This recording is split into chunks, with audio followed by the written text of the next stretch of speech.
Oke, selamat pagi anak bapak semua, terkhususnya kelas 9. Halo, bagaimana kabar kalian di rumah?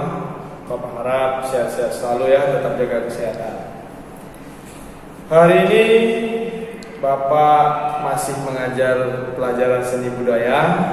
Kamu buka bukunya halaman pertama, yaitu seni rupa. Materi pelajaran kita hari ini adalah seni lukis, yaitu terdapat pada bab pertama atau bab 1. Nantinya Bapak akan menjelaskan yang pertama adalah pengertian seni lukis, kemudian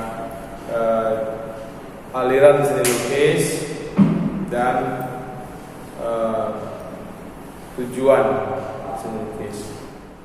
Seni lukis adalah cabang seni rupa yang diwujudkan melalui karya dua dimensi, bermediakan kanvas atau permukaan datar lain yang diisi oleh unsur-unsur pokok dan warna melalui cat, serta pewarnaan dan membubuh gambar tersebut.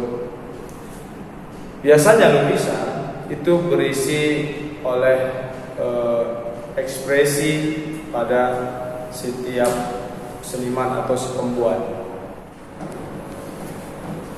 Sekarang kita mempelajari tentang gaya atau aliran dalam melukis. Melukis memiliki gaya. Ada 3 gaya atau aliran dalam melukis. Yang pertama adalah representatif, yang kedua deformatif, dan yang ketiga adalah abstrak. Representatif adalah suatu karya yang menyerupai bentuk real atau asli. Jadi contohnya kira-kira seperti ini.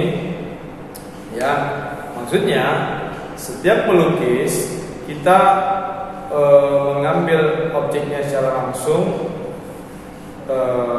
tanpa merubah sedikit pun dari bentuknya. Jadi kalau kira-kira dalam alirannya itu dia masuk kategori lukisan realis, naturalis, kira-kira seperti itu. Kemudian deformatif. Deformatif itu adalah lukisan yang sudah mengalami proses perubahan dari bentuk asli menjadi bentuk imajinasi, namun tidak merubah secara keseluruhan. Jadi ada penyederhanaan dalam lukisan tersebut. Biasanya dia masuk kategori aliran seperti ekspresionis, kemudian impresionis, dan lain-lain. Kemudian yang terakhir adalah abstrak. Abstrak ini adalah lukisan yang memiliki imajinasi yang bebas tanpa memiliki unsur bentuk. Jadi setiap seniman dia memiliki kebebasan dalam berekspresi. Artinya tidak ada unsur bentuk apapun, bentuk realita apapun yang ada di dalam lukisannya. Sehingga lukisan seperti ini banyak terdapat unsur makna atau pesan-pesan yang disampaikan dari lukisan tersebut. Tujuan melukis.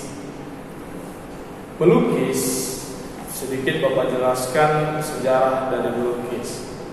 Seorang seniman akan menunjukkan ekspresinya, menunjukkan emosinya biasanya melalui hasil karya. Jadi kenapa ada lukisan? Karena lukisan ini sangat dekat dengan kehidupan manusia. Contohnya di dalam rumah kita sendiri pasti selalu ada yang namanya lukisan, apapun bentuknya. Jadi lukisan ini memiliki tujuan untuk menuangkan seluruh emosional kita, kegembiraan kita, kesedihan kita, dan lain-lain semuanya dituangkan ke dalam sebuah lukisan. Jadi ungkapan perasaan seseorang yang tidak bisa diungkapkan secara langsung dapat diwakili melalui suatu karya lukisan. Jadi begitulah tujuan dari sebuah lukisan. Oke, sebagai tambahan, Bapak memberikan ada 4 tujuan di dalam melukis. Yang pertama adalah tujuan sebagai religius atau keagamaan. Artinya, lukisan pada umumnya banyak pada masa itu mereka membuat lukisan itu sebagai persembahan atau menunjukkan rasa ketuhanan terhadap seseorang yang mereka sembah. Nah, kemudian tujuan sosial atau kritik biasanya diungkapkan pada seorang yang memiliki rasa pemberontak atau ketidaksepahaman terhadap suatu kelompok. Jadi biasanya mereka menunjukkan dalam bentuk kritikan yang diwakili melalui lukisan. Seperti kita lihat lukisan-lukisan yang mengarah ke dalam bentuk sindiran, itu yang pada umumnya berhubungan dengan sosial masyarakat. Kemudian tujuan ekspresi yang ketiga, artinya lukisan ini lebih cenderung kepada seorang seniman. Seniman ini pada umumnya lebih banyak tertutup. Mereka lebih banyak mengungkapkan ekspresinya melalui karya-karya, sehingga banyak menghasilkan suatu bentuk kualitas hasil lukisan yang baik. Dan yang keempat adalah tujuan komersil. Di lukisan ini juga banyak yang memanfaatkan dari bentuk komersil.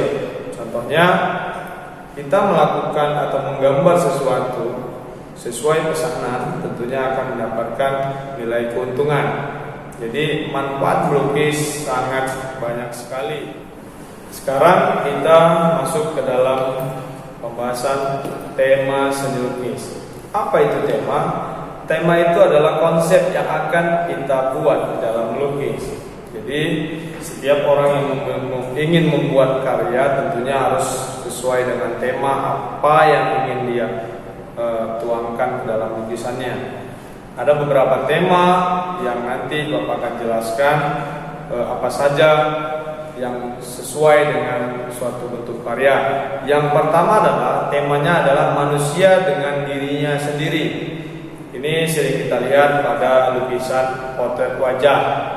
Jadi banyak karya-karya lukisan yang mengambil konsep tokoh-tokoh yang dilukiskan dalam bentuk seseorang.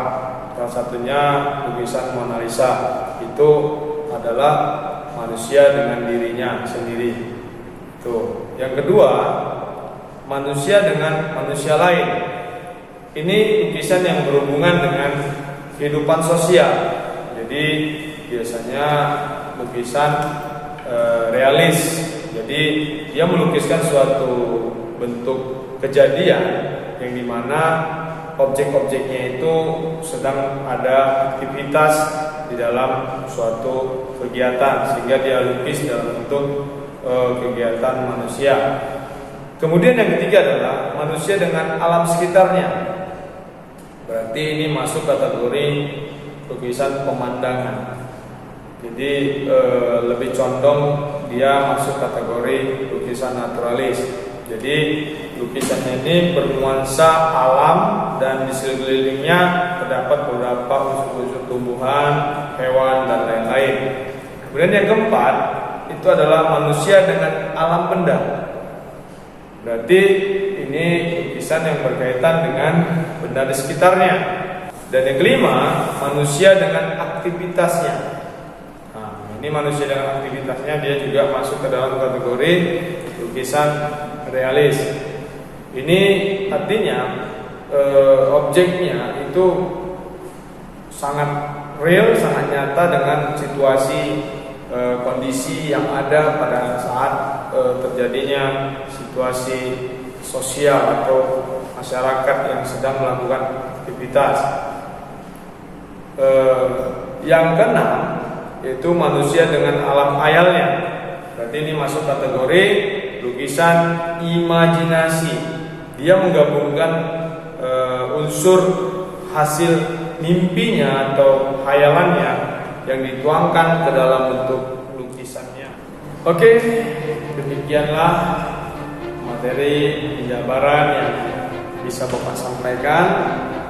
Untuk selanjutnya nanti Bapak akan sambung kembali di materi berikutnya. Jadi Bapak harapkan apa yang Bapak sampaikan hari ini kamu bisa mengerti. Yang masih kurang memahami dapat menghubungi grup WA masing-masing guru yang masuk kelas. Terima kasih, sampai jumpa.